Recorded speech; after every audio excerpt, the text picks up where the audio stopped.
les cyclistes brûlent les feux rouges et les automobilistes utilisent leur téléphone au volant. C'est évidemment pas tout à fait vrai, c'est pas tout à fait faux, ça fait partie de ces nombreux clichés que les usagers de la route ont les uns sur les autres. Aujourd'hui, ces clichés, on va tenter de les déconstruire, remettre un petit peu l'église au milieu du village pour comprendre en quoi consistent réellement les comportements dangereux sur les routes à Bruxelles, tout en gardant en tête que le baromètre de VIAS de l'année 2023 indique que le nombre de blessés et de morts sur les routes bruxelloises est en diminution. Une bonne nouvelle, même si ça reste toujours des blessés et des morts de trop. Alors en quoi consistent concrètement les comportements dangereux? Comment la police agit contre ceux qui sont à l'origine de ces comportements? On en parle juste après ça. Générique.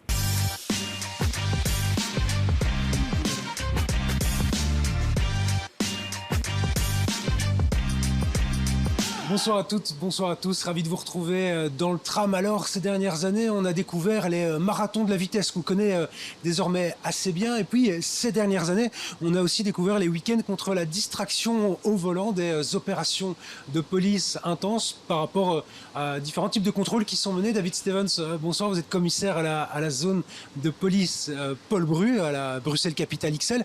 Ces actions contre les distractions, ça arrive souvent?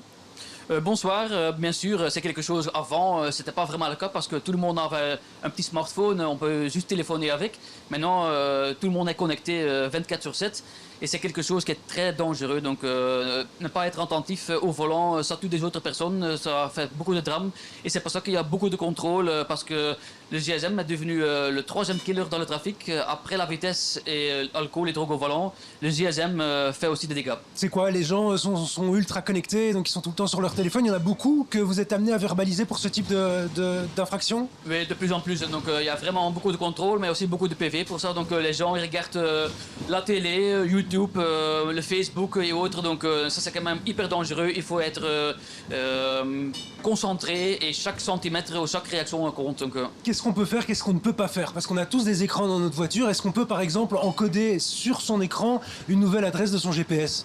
Tout à fait. Quand le GSM est vraiment dans un kit officiel attaché dans le véhicule, c'est possible, mais pas le manipuler en main. Donc, même pas quand vous n'êtes pas en train de téléphoner, c'est interdit. Donc, on peut uniquement donc manipuler l'écran, comme avec un GPS ou comme avec le GSM. Jamais le prendre en main et jamais, bien sûr, comme on va souvent téléphoner avec la main contre l'oreille. C'est quelque chose qui est plus accepté actuellement. Bon, David, moi, vous savez, je le fais pas évidemment, mais combien je risque si j'étais amené à le faire? C'est quand même salé, hein. C'est quand même des amendes vont vers 200 €, donc c'est 174 € pour... C'est une infraction aussi grave que de passer un feu rouge. Ouais, c'est un 3e degré, donc c'est commencé avant comme un 2e degré, mais maintenant, la dernière année, c'est devenu un 3e degré. Et ça, quand même, le législateur a quand même démontré que c'est quand même hyper dangereux. Et c'est pour ça que aussi l'infraction est quand même devenue plus grave aussi dans le code de la route. Et alors, ces infractions, elles sont constatées où, quand? Est-ce que vous procédez à ce type de contrôle fréquemment? C'est un peu partout, hein. Donc nous on va bien sûr voir où c'est important, donc où sont les grands axes, où sont les accidents de roulage, où il y a beaucoup de plaintes, mais un peu partout quand on regarde à Bruxelles, on peut constater ce type d'infraction. L'alcool au volant, c'est encore très problématique aujourd'hui, ou alors c'est intégré dans les mentalités que l'alcool et le volant ne sont pas compatibles? Il y a encore un chemin à faire, donc c'est d'ailleurs beaucoup mieux qu'avant, mais il y a aussi un changement aussi, hein, parce qu'on dit souvent que oui, c'est surtout les jeunes qu'on prenne au volant avec l'alcool, mais c'est plutôt la catégorie moins jeune qu'on prend maintenant au volant, parce que dans les années 70, 80, c'était pas vraiment dans les esprits ou dans la culture que boire et rouler, ça va pas ensemble. Maintenant, les jeunes, ils ont été grandis avec le contrôle BOP et autres. Il y a encore de travail, on prend encore des jeunes aussi, mais c'est quand même déjà beaucoup plus dans les esprits des gens que ça va, les deux vont pas ensemble. Et ça fait quand même des dégâts aussi. Hein, donc, David, c'est difficile à dire, mais quelles sont les infractions que vous êtes amené à le plus sanctionner en termes d'infractions de roulage? Ouais, je pense que pour notre service trafic, c'est surtout la vitesse en premier, et après il y a toutes les autres infractions. Donc aussi avec les bikers qui sont plutôt là pour sécuriser les usagers actifs. Il y a aussi beaucoup de PV sur la piste cyclable, trottoir, passage piéton, donc vraiment la sécurisation aussi. Mais aussi tous autres types comme les GSM au volant, drogue et alcool au volant. Donc il y a beaucoup de contrôles et beaucoup de PV. Mais bien sûr, c'est pas le but de remplir les cases de l'État.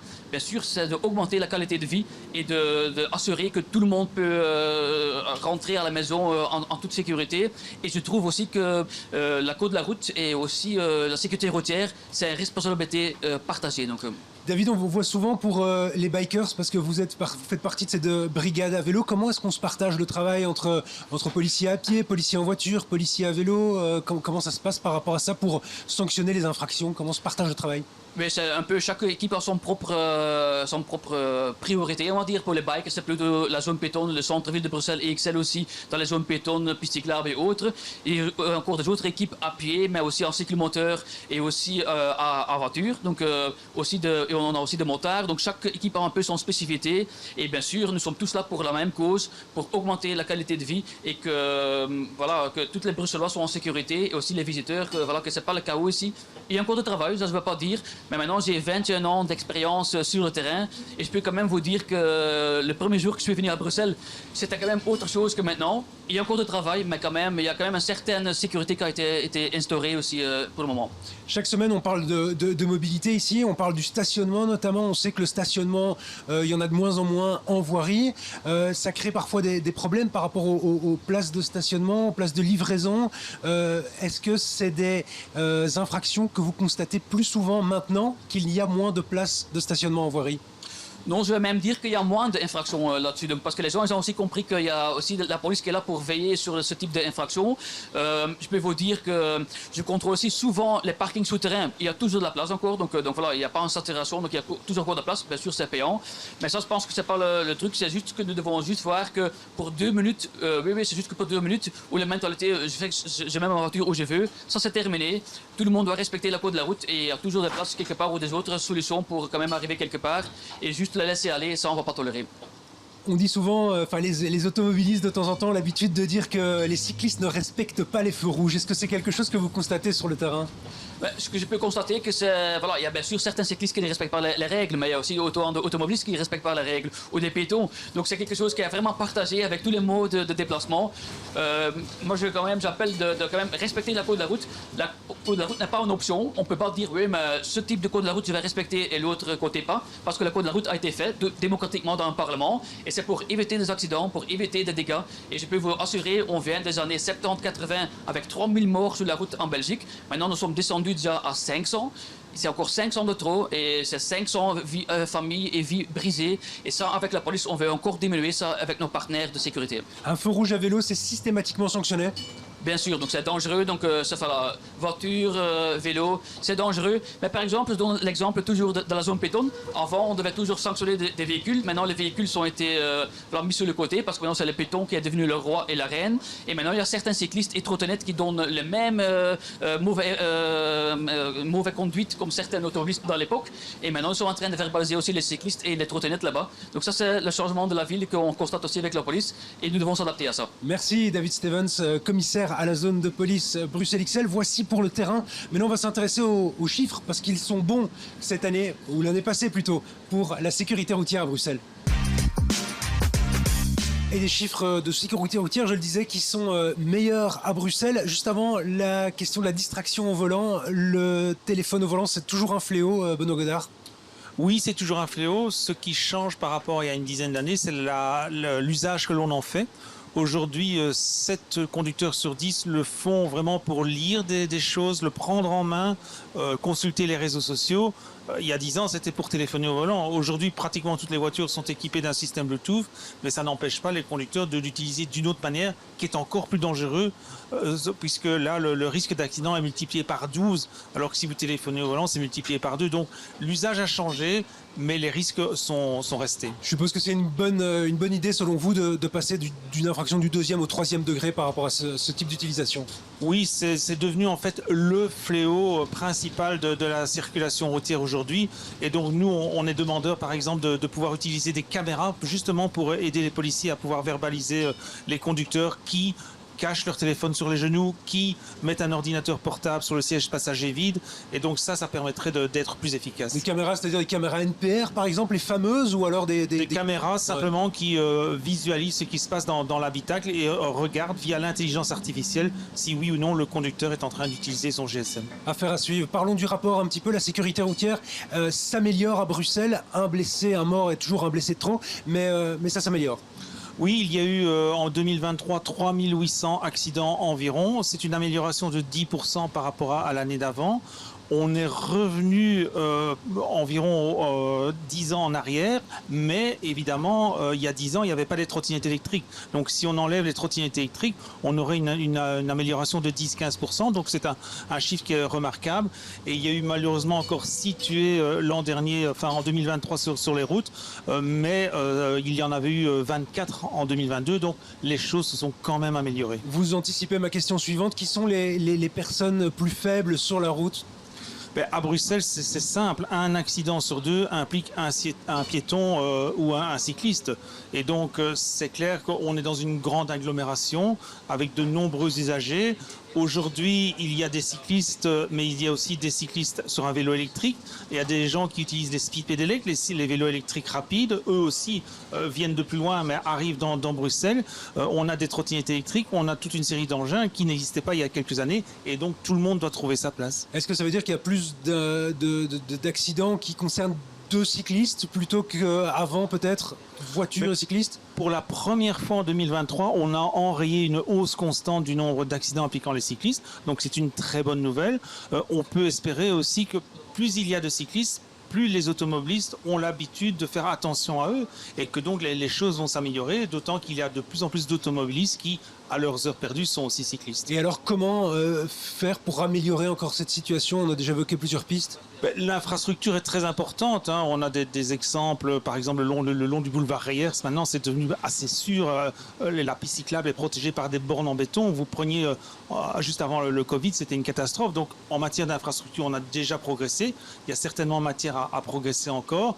Et en matière de comportement aussi, la sécurité des cyclistes dépend aussi du comportement des automobilistes. On parle beaucoup des conflits entre les uns et les autres, mais aussi du comportement, de leur propre comportement. Il n'y a pas de plus mauvaise publicité pour la communauté des cyclistes que de voir un cycliste qui brûle tous les feux rouges les uns après les autres quand il ne peut pas le faire. Les délits de fuite, c'est quelque chose qui est en hausse, ça par exemple? C'est un chiffre effarant pour Bruxelles. C'est assez simple. Un accident corporel sur 5 s'accompagne d'un délit de fuite. Et pour quelle raison? Pour quelle raison? On est la plupart du temps, les victimes des délits de fuite, ce sont des piétons ou des cyclistes. Pourquoi? Forcément, quand vous êtes à pied ou à vélo, c'est plus difficile de courir après une voiture. Et donc, c'est un phénomène qui, à Bruxelles, prend de l'ampleur. Maintenant, ce qui est très important à dire aussi, c'est que 85% des auteurs de délits de fuite sont retrouvés. Forcément, en agglomération, à Bruxelles en particulier, il y a des caméras un peu partout. Et donc, quand il y a des délits de fuite avec des blessures, par exemple, dans les cas les plus graves, généralement, l'auteur est retrouvé. Pourquoi les gens fuient-ils après un accident? Est-ce qu'il y a des raisons? On sait que dans 6 cas sur 10, l'auteur a quelque chose à se reprocher. Il a bu, il n'est pas en ordre d'assurance, pas en ordre de contrôle technique. Et dans les autres cas, on a des gens qui paniquent, ont une décision qui n'est pas rationnelle. Et on a au contraire des gens qui voient très bien la situation, mais ont tendance à minimiser les faits et se dire « Ah, c'est pas trop grave, il va se ramasser et moi je peux partir ». Voilà, ce sont les 3 profils qu'on a. Quelles sont les sanctions? Les sanctions sont très sévères puisqu'on parle d'amendes qui vont de 1 600 à 16 000 euros, des déchéances du droit de conduire évidemment, voire des peines de prison dans les cas les plus graves. Donc prendre la fuite, c'est jamais la bonne solution. Il y a une question qui s'est insérée ces derniers mois dans l'actualité à la suite du décès d'une jeune femme. Ses parents plaident pour un homicide routier. Est-ce que c'est quelque chose qui est judicieux, qui est une bonne chose selon vous? En tout cas, on peut tout à fait comprendre la demande, puisque parler d'un accident et d'homicide qui n'est pas volontaire, ça n'a pas beaucoup de sens. Maintenant, il faut bien prendre des pincettes, parce que dans le nouveau code pénal, un homicide, c'est vraiment un acte intentionnel dans le but de tuer quelqu'un. Et là, on a un peu peur qu'à l'avenir, certains avocats s'engouffrent dans la brèche en disant... Et si par exemple, quelqu'un a pris le volant tout en ayant bu? Oui, bien sûr. Donc, il a pris le volant intentionnellement, il a bu intentionnellement, mais malgré tout, il n'avait pas l'intention de tuer quelqu'un. Donc, malgré tout, ça risque de poser des problèmes en termes juridiques. Si je ne me trompe pas, il y a d'autres pays qui utilisent une autre manière de rapporter la gravité de certains faits face à la justice. Oui, mais soulignons qu'en Belgique aussi, on a parfois des gens qui ont été condamnés récemment à 23 ans de prison parce que les faits ont été requalifiés en meurtre. Donc ça, c'est possible dans la législation. C'est possible aussi, donc on peut déjà utiliser ce qui existe dans la juridiction belge. Merci Benoît Godard pour toutes ces précisions par rapport à la sécurité routière. On va continuer à suivre ça d'année en année, de semaine en semaine. On se retrouve évidemment la semaine prochaine, même heure, même tram. Excellente soirée.